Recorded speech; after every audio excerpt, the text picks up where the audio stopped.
Assalamualaikum warahmatullahi wabarakatuh. Alhamdulillahilladzi arsala rasula bil huda wa dinil haq liyudhhirahu ala dini kulli walau karihal kafirun. Asyhadu an la ilaha illallah wa asyhadu anna Muhammadan abduhu wa rasuluh. Amma ba'du.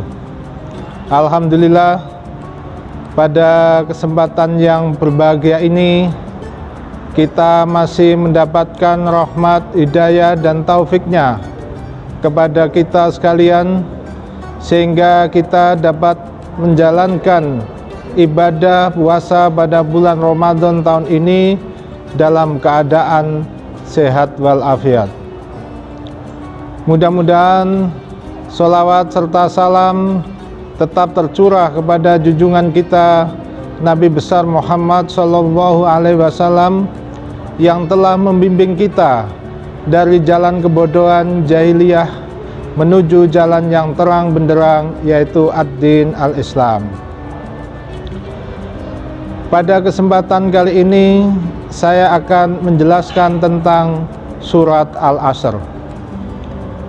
A'udzubillahi minasyaitonirrajim.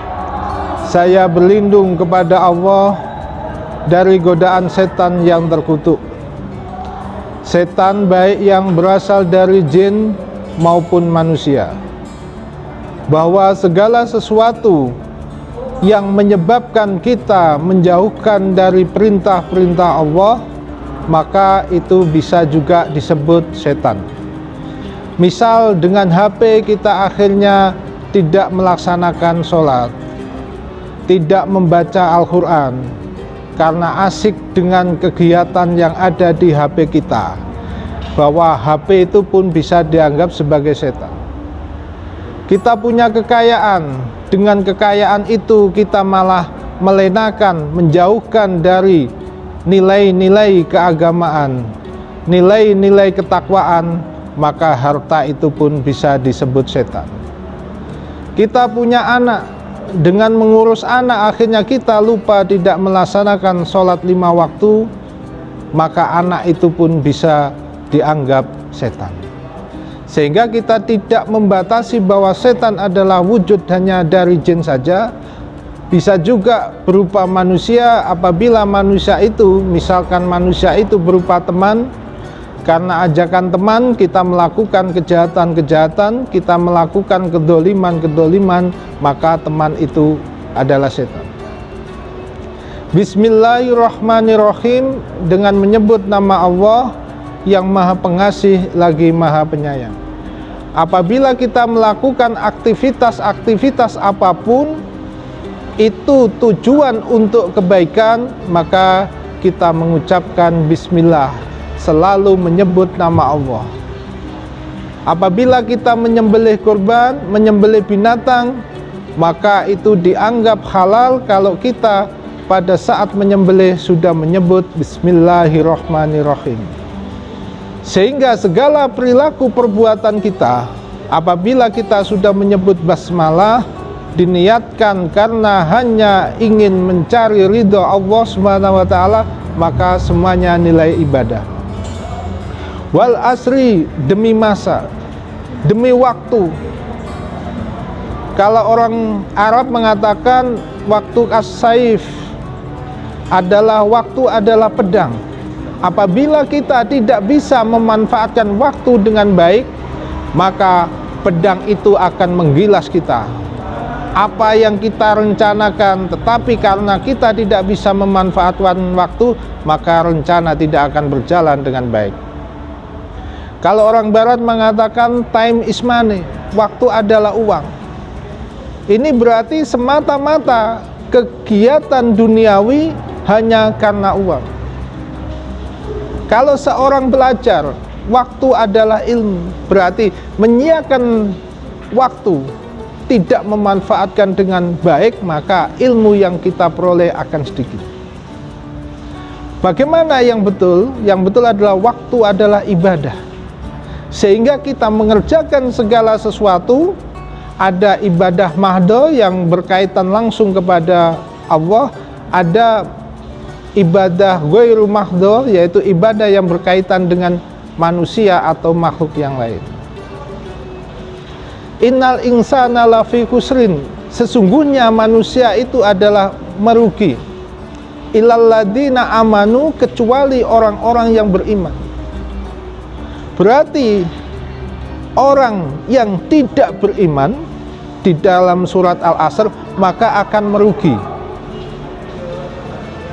tidak akan mendapatkan apa-apa, karena keimanan yang ada di dalam hati tidak bisa dibuktikan dengan lisan, dibuktikan dengan perbuatan kebaikan-kebaikan dalam sehari-hari. Wa amilus sholihah, dan beramal soleh.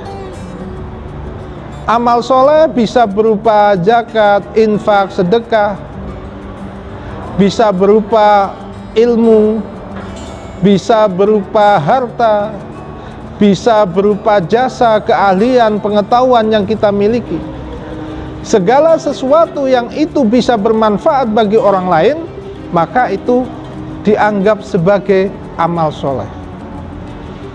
Sehingga pengertian amal soleh harus yang seluas-luasnya. Watawasau bil haq watawasau bisob, selalu mengajak kepada kebenaran dan kesabaran. Orang mengajak kebenaran itu biasanya tanpa resiko. Kalau ngajak teman, ayo sholat, gak mau, ya sudah. Ayo bayar zakat, gak mau, ya sudah. Tetapi kalau amar ma'ruf, mengajak kebaikan, nahi mungkar, mencegah kemungkaran, ini yang biasanya berisiko. Ada orang mabuk-mabukan, jangan mabuk, maka mereka bisa marah. Maka dalam melihat segala kemungkaran itu, ubahlah dengan tangan. Tangan dalam arti adalah kekuasaan. Apabila kita jadi pejabat, maka kita membuat peraturan. Peraturan itu kita tanda tangani dan dilaksanakan, berarti dengan peraturan itu kemungkaran bisa tidak terjadi.